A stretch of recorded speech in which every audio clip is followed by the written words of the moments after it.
massa. Media massa yang pertama kali lahir adalah media cetak. Hal ini sesuai dengan perkembangan teknologi, di mana teknologi percetakan lebih dulu lahir dibandingkan dengan teknologi komunikasi dan teknologi penyiaran. Dengan mesin percetakan, maka dapat diterbitkan buku, surat, dan selebaran.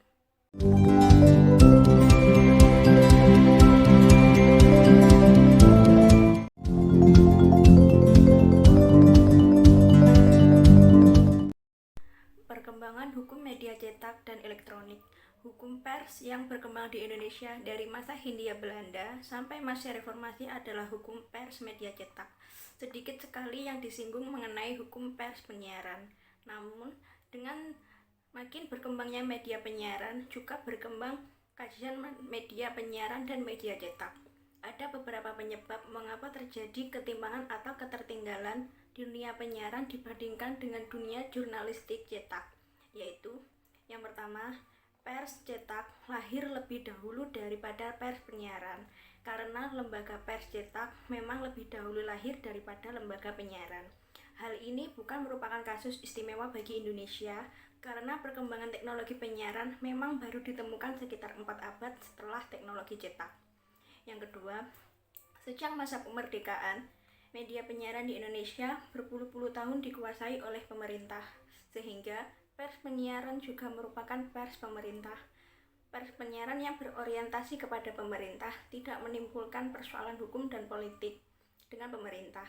Sebaliknya, pers cetak memiliki banyak persoalan dengan hukum dan politik dalam berhadapan dengan pemerintah. Karena itu, pers cetak memerlukan semacam perlindungan hukum yang lebih pasti. Dengan kata lain, media cetak berada pada lorong yang penuh resiko berhadapan dengan pemerintah maupun masyarakat. Sementara media penyiaran berada pada lorong yang tidak berhadapan dengan keduanya.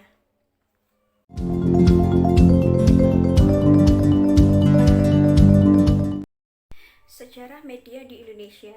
Sejarah pers di Nusantara dimulai sejak abad ke-8 ketika Gubernur Jenderal Van Imhoff mendirikan Batavia Novels tahun 1744, 3 abad setelah mesin cetak ditemukan oleh Gutenberg. Bila sejarah pers dimulai sejak berdirinya koran pertama pada tahun 1744, maka sejarah hukum media di Indonesia dimulai sejak keluarnya peraturan hukum tentang media yang pertama di Indonesia, yaitu tatkala pemerintah Hindia Belanda memberlakukan Reglement of the Drukwerken in Netherlands ini pada tahun 1856. Secara umum, sejarah hukum media di Indonesia dalam kurun waktu sekitar 1,5 abad, sejak zaman Hindia Belanda hingga era reformasi di abad ke-21, diwarnai dengan ketentuan hukum yang mengekang kebebasan media, khususnya kebebasan pers. Meskipun terdapat pasang surut, namun secara umum pengekangan lebih menonjol daripada kebebasannya. Isi atau materi hukum media yang pernah berlaku di Indonesia bisa dibedakan dalam beberapa materi sebagai berikut. Yang pertama, hukum yang memberi kewenangan penguasa untuk melakukan sensor preventif. Sensor preventif adalah sensor yang dilakukan sebelum sebuah media diterbitkan. Yang kedua, hukum media yang memberi kewenangan kepada penguasa untuk menutup dan membredel sebuah media. Yang ketiga, hukum media yang memberi kewenangan kepada penguasa untuk mengeluarkan dan mencabut izin, dan sebaliknya juga mewajibkan media untuk mendapatkan izin sebelum menerbitkan medianya. Yang keempat, hukum media yang berisi jaminan kebebasan pers atau kebebasan media.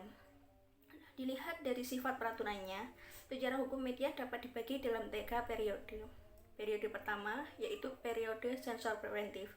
Periode ini dimulai sejak keluar peraturan pertama tentang pers yang mengatur sensor preventif sampai dicabutnya peraturan itu, yaitu pada tahun 1856 sampai 1906, dan dilanjutkan pada zaman Jepang yaitu sekitar tahun 1942 sampai tahun 1945. Periode yang kedua yaitu periode perizinan atau pembredelan.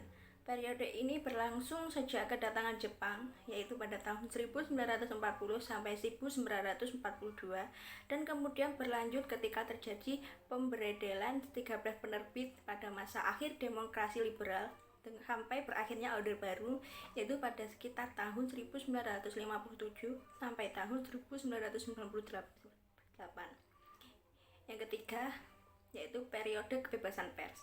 Periode ini dimulai sejak Republik Indonesia diproklamasikan hingga menjelang akhirnya demokrasi liberal tahun 1945 sampai 1957, dan dilanjutkan dengan pada masa reformasi pada tahun 1998 sampai sekarang. Ketika periode tersebut tidak dalam suatu pembatasan waktu yang ketat, karena pada masa yang disebut sebagai masa kebebasan pers terdapat upaya-upaya untuk mengekang pers. Pada masa sensor preventif juga terdapat pemberedelan. Pembagian periode ini juga tidak dibatasi oleh periodisasi kekuasaan politik, sebab pergantian penguasa politik baik masa penjajahan Belanda atau Jepang maupun pada masa kemerdekaan, Orde Baru atau Orde Lama, masing-masing memiliki kesamaan dalam melihat kebebasan pers. Perbedaannya terdapat pada gradasi, bukan pada substansi.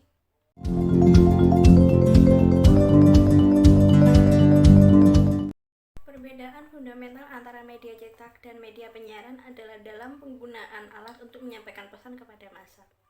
Media cetak dalam menyampaikan pesan kepada massa atau khalayaknya dengan mencetak pesan-pesan tersebut di atas kertas. Sedangkan media penyiaran menyampaikan pesan melalui teknologi komunikasi baik berupa audio atau suara maupun suara dan gambar atau audio dan visual. Pesan berupa suara atau suara dan gambar tadi kemudian didistribusikan melalui frekuensi gelombang radio. Frekuensi gelombang radio ini secara hukum dinyatakan milik publik.